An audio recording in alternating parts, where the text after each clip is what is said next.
刚刚从美国旅游回来，不吹也不黑，那个签证是真的难办啊。说实话，你没有去过几个国家的话，去美国是真的很难的。而且特别是在美国那边呢，就是说，你没有什么亲戚在那边的话，更难在那边去了。签证真的是难办，你知道为什么吗？因为美国那边呢，它是一个超大的移民国家。我现在呢是回到了湖北武汉，给大家说一说吧，在美国那边呢。那边路牌呀，真的是很不明显，你在路上找个厕所都很难。而且在美国那边，你知道西方的文化是什么？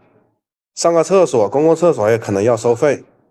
所以说啊，在什么有人之前说什么欧洲啊、巴黎啊那边，马路上到处都是那种草莓塔之类的，就是路边的随地大小便或者搭个这样的棚子啊上厕所，在国外是很流行的。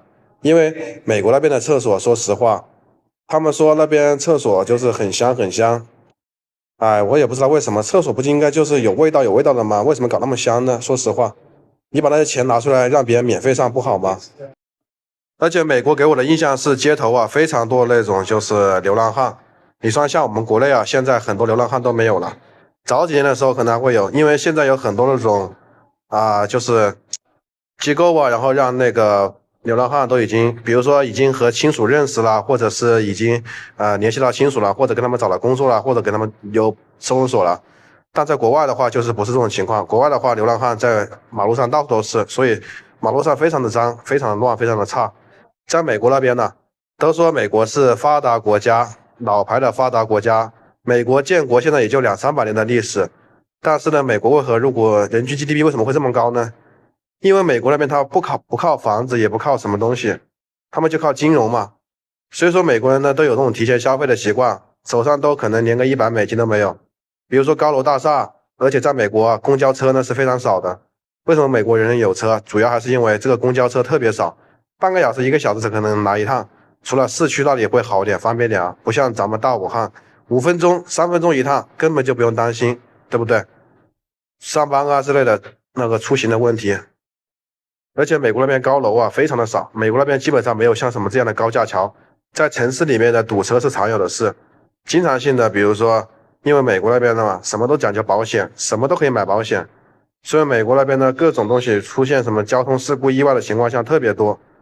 在美国那边呢，说实话，真的华人是不受到尊重的，特别是那边去过的华人，他就是说是中国人，但他的国籍不一定是中国人。就在美的华人，他们可能已经改变国籍了嘛。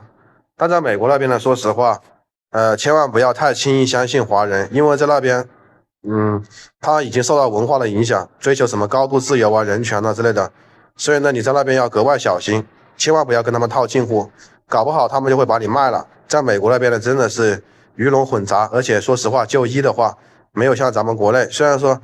咱们国内呢，不能像国外那样那个什么免费医疗，但是在美国那边免费医疗，急的东西你没办法要排队啊。那急诊怎么可能排队？如果心脏病突发了，你还要排队，排的人都排没了，那再好的免费医疗有什么用？在美国那边就这样，所以说很多人偷渡去墨西哥去就诊，因为那边呢免费医疗嘛，就是说便宜点，不是免费吧？在美国那边呢，也可以打那种网约车，比如说像这样的出租车可以叫网约车。但是手续费太贵了，你在外面根本不敢打车，只能坐地铁，但那边地铁又少，所以就很头疼。无论是在美国生活还是去美国旅游的人，消费都很贵很高。美国真的没有想象那么好，钱真的不经花，赚钱如吃屎，花钱如流水，在美国那边真的是应验了。在美国那边呢，说实话非常的难赚钱，前一年根本找不到工作，语言不行的话2年都找不到工作。看到没有？说实话，在美国那边还有很多人说美国特别好，想去美国那边去工作捞金，做梦吧，梦该醒了，不要再被网上那些什么东西给妖言惑众了。去美国之后，你才会发现，在国内你很牛，在那边啥都不是。